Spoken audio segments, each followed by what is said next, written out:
1566. The marble corridors of Topkapi Palace, Istanbul. The morning call to prayer echoes across the Golden Horn as you hurry through the palace's innermost courtyards. You're a palace scribe, privy to the empire's darkest secrets. The air is thick with incense and fear.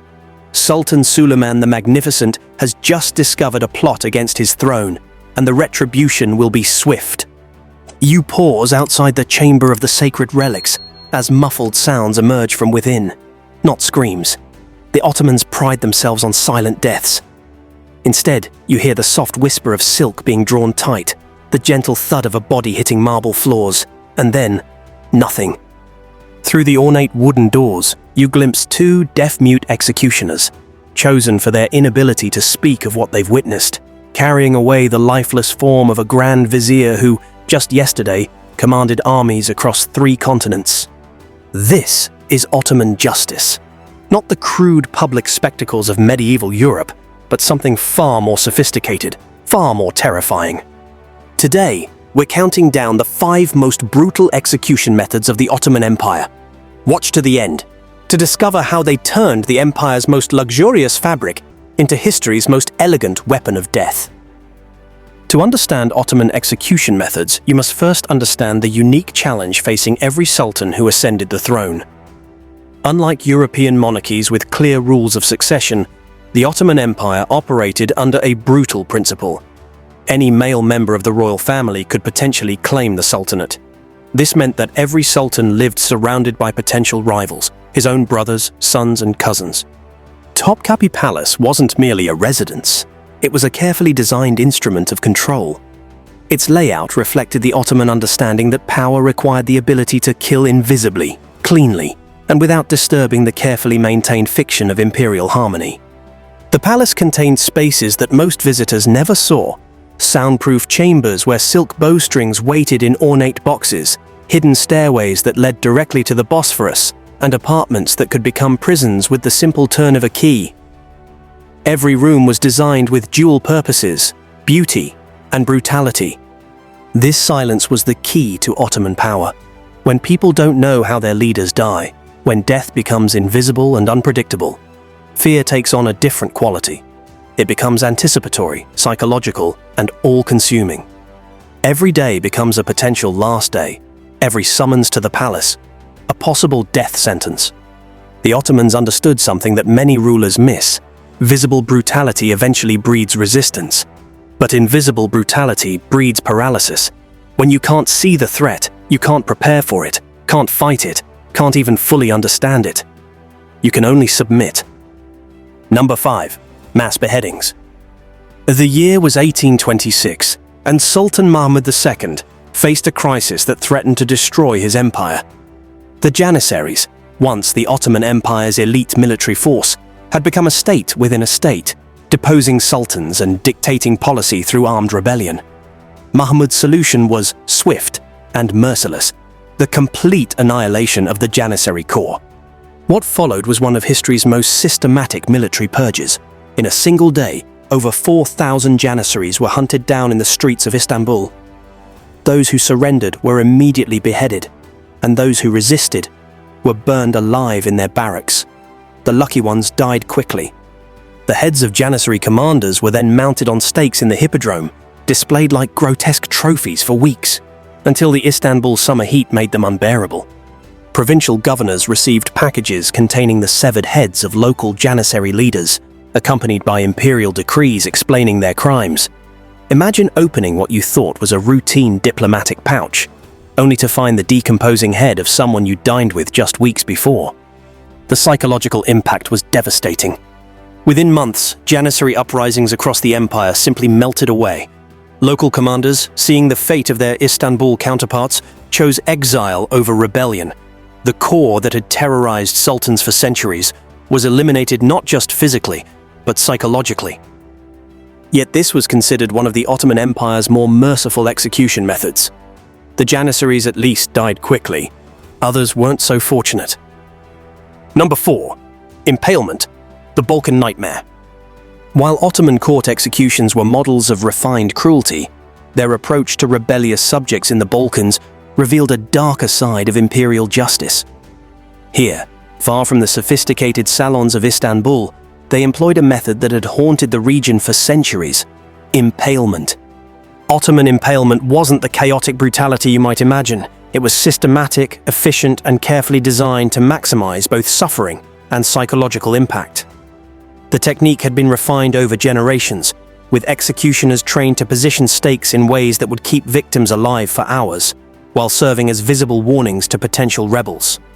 The process began with the selection of the stake, typically made from specially prepared oak, sharpened to a precise point and oiled to ease insertion. The victim would be positioned carefully, the stake entering through the rectum and slowly working its way through the body cavity, deliberately avoiding vital organs to prolong agony. What made this particularly horrifying was the industrial scale of its application. During the Serbian uprisings of the early 19th century, Ottoman forces created entire forests of impaled rebels along major roads. Travelers reported passing hundreds of dying men over the course of a single day's journey, their screams creating a symphony of agony that could be heard for miles. Impaled bodies were positioned at crossroads, outside churches, and near market squares. Anywhere local populations would be forced to confront them. The message was unmistakable. This is what happens to those who defy imperial authority. The psychological warfare was so effective that some Balkan communities would surrender at the first news of approaching Ottoman forces, preferring subjugation to the possibility of impalement. Entire regions were pacified, not through military conquest, but through the carefully cultivated terror of a death so horrible that resistance became psychologically impossible. Before we continue with the most psychologically devastating methods on our list, we'd love if you take a moment to subscribe so you never miss a story of the strategies and systems that shaped empires, exploring the darker chapters that most history books gloss over. Thanks to all who do. Now, let's examine a method that turned paradise into a prison of perpetual terror. Number 3. Drowning in the Bosphorus. The women of the Ottoman imperial harem lived in what appeared to be paradise. Marble halls, silk cushions, gardens that rivaled Eden itself. But beneath this luxury lay a constant threat that could materialize without warning: death by drowning in the waters that surrounded their palace prison. The method was deceptively simple. Condemned women were placed in weighted sacks and thrown into the Bosphorus during the dark hours before dawn. The current would carry their bodies toward the Black Sea, ensuring they would never be recovered or receive proper burial. No blood was spilled, satisfying Islamic requirements, while the method's invisibility maintained the fiction of imperial benevolence. But the Ottomans elevated even drowning into an art form of psychological terror. Some victims were sewn into sacks with live cats or snakes, ensuring their final moments would be consumed by panic and pain, as the animals, desperate to escape, clawed and bit in the darkness. Others were weighted with chains that would drag them immediately to the bottom, while some were given just enough buoyancy to struggle futilely before succumbing to exhaustion and the inevitable pull of the water. Palace records show careful documentation of condemned women, their alleged offenses, and detailed inventories of the weights, sacks, and boats used for their disposal. These were shockingly grotesque bureaucratic procedures, carried out with the same attention to detail as any other administrative task. The psychological impact on surviving harem women was devastating. They lived with the knowledge that the beautiful waters visible from their windows, the same waters that brought trade ships and carried romantic poetry, could become their graves at any moment. Every summons from the Sultan's mother, every whispered accusation of infidelity or witchcraft, every political shift that might put them on the wrong side of palace intrigue, carried the potential of a midnight journey to the Bosphorus. Some historical accounts describe women who chose suicide over the possibility of drowning, throwing themselves from palace windows rather than face the terror of the weighted sack. Others went mad from the constant fear, spending their days staring at the water and their nights sleepless with anxiety. The method's true genius lay not in killing individual women, but in creating a climate of perpetual terror that kept the entire harem in a state of absolute submission. Number 2. The Kafes, living death. For members of the Ottoman royal family, there was a fate worse than execution: the Kafes, or cage.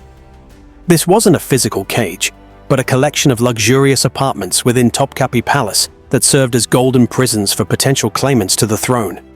Imagine being born into the world's most powerful family, only to discover that your royal blood was a death sentence waiting to be carried out. Ottoman princes confined to the Kafes lived in a state of suspended animation that could last decades. They were provided with every material comfort: fine food, beautiful rooms, books, music, even concubines. But they were never allowed to leave, never allowed to govern, never allowed to become the men they were born to be. The psychological torture was exquisite in its cruelty. These men knew they were one summons away from torture or execution. Prince Kem, brother of Sultan Bayezid II, spent years in the Kafes before dying under mysterious circumstances. His poetry, written during his imprisonment, reveals a man who understood he was already dead, just not yet buried. He wrote of being neither alive nor dead, but something between, describing himself as a shadow that walks in gardens I cannot touch. The Kafes system reached its most horrific extreme under Sultan Ahmed I, who kept his brothers imprisoned for so long that when one finally emerged to take the throne as Sultan Mustafa I, he was completely insane. His brief reign was marked by bizarre behavior that included conversations with invisible courtiers and attempts to feed gold coins to fish in palace fountains. But perhaps the most chilling aspect of the Kafes was how it normalized the complete destruction of human potential. Brilliant men who might have been great generals, administrators, or scholars were deliberately reduced to decorative prisoners, their talents wasted and their spirits broken in the name of political stability. The system worked so well that it continued for centuries, creating a procession of damaged sultans who had been psychologically destroyed long before they ever reached the throne. Sultan Ibrahim I, who ruled from 1640 to 1648, had been confined for 22 years before his accession. His reign was marked by such erratic and cruel behavior that historians still debate whether his madness was innate or the result of decades of psychological torture in the Kafes. His eventual execution by his own ministers was seen by many as a mercy killing, the final act in a tragedy that began with his birth into the wrong family. Number 1. The Silk Bowstring, Death in Luxury. At the pinnacle of Ottoman execution methods was a technique so refined, so psychologically devastating, that it redefined what it meant to die with honor. The Silk Bowstring represented the ultimate fusion of luxury and lethality, a method that could eliminate the empire's highest-ranking officials while maintaining the fiction that they had simply passed away peacefully in their sleep. The silk itself was specially prepared. Threads spun from the finest cocoons, woven into cords of precise thickness and strength. The bowstrings were stored in ornate boxes alongside the empire's most precious treasures, objects of beauty that doubled as instruments of death. The irony was intentional. The same material that adorned the robes of sultans and lined the walls of palaces could become a weapon in the hands of specially trained executioners. These executioners were among the most unusual figures in Ottoman society, deaf-mute men known as the gardeners of the seraglio. Their inability to hear or speak made them perfect for their grim profession. They could witness the empire's darkest secrets without the possibility of betraying them. They moved through the palace like ghosts, tending to gardens during the day and conducting executions in the silent hours of night. The process itself was choreographed with the precision of a court ceremony. The condemned would be summoned to a private chamber, often told they were being called for urgent consultation on matters of state. They would find themselves alone with the gardeners, who would approach from behind while their victim was distracted. The silk cord would be placed around the neck and twisted with a specialized tool that ensured death came within seconds. The victim's face would remain unmarked, their body showing no signs of violence. They would appear to have simply fallen asleep, maintaining their dignity even in death. The method reached its most horrific application during succession crises. When Sultan Mahmud III ascended the throne in 1595, he ordered the execution of 19 of his brothers in a single night. Palace servants found them the next morning arranged peacefully in their beds, silk bowstrings coiled neatly beside each body like sleeping serpents. The empire had eliminated an entire generation of potential civil war in the space of a few hours, and to outside observers, it appeared that tragedy had simply struck the royal family with supernatural force. But the true genius of the Silk Bowstring lay in its psychological impact on survivors. Every courtier, every official, every member of the extended royal family lived with the knowledge that they were surrounded by the instruments of their potential death. The silk curtains in their rooms, the cords that tied their robes, the decorative tassels on their furniture, all served as constant reminders that luxury and death were inseparably intertwined in the Ottoman system. The legacy of invisible terror. The Ottoman Empire's execution methods reveal something profound about the nature of power and control. While the Romans built their empire on public spectacle and visible brutality, the Ottomans achieved the same result through invisible death and psychological manipulation. Their techniques were so effective that they maintained control over a vast, diverse empire for 6 centuries with relatively little internal resistance. But this system came with a price. An empire built on invisible terror eventually became unable to adapt to changing circumstances. The same psychological mechanisms that maintained order for centuries became obstacles to reform and modernization. When the empire finally began to decline, its rulers found themselves trapped by the very system they had perfected, unable to trust their subordinates, unable to delegate authority, and unable to embrace the kind of open debate and innovation that survival in the modern world required. Perhaps most disturbing of all, these methods demonstrate that the greatest cruelties are often committed not by monsters, but by ordinary people who have learned to bureaucratize death, to make disappearance seem natural, and to transform the elimination of human beings into an administrative procedure. Do you think the Ottoman system of invisible executions was more or less cruel than the public spectacles of other empires? And when death becomes silent and bureaucratic, does that make it more terrifying than the brutal displays we've seen throughout history?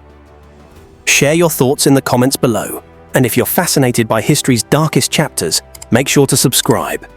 Next week, we're exploring the secret torture chambers of medieval England, where executioners turned human suffering into an exact science. Trust me, what the English did to traitors makes even these Ottoman methods look merciful.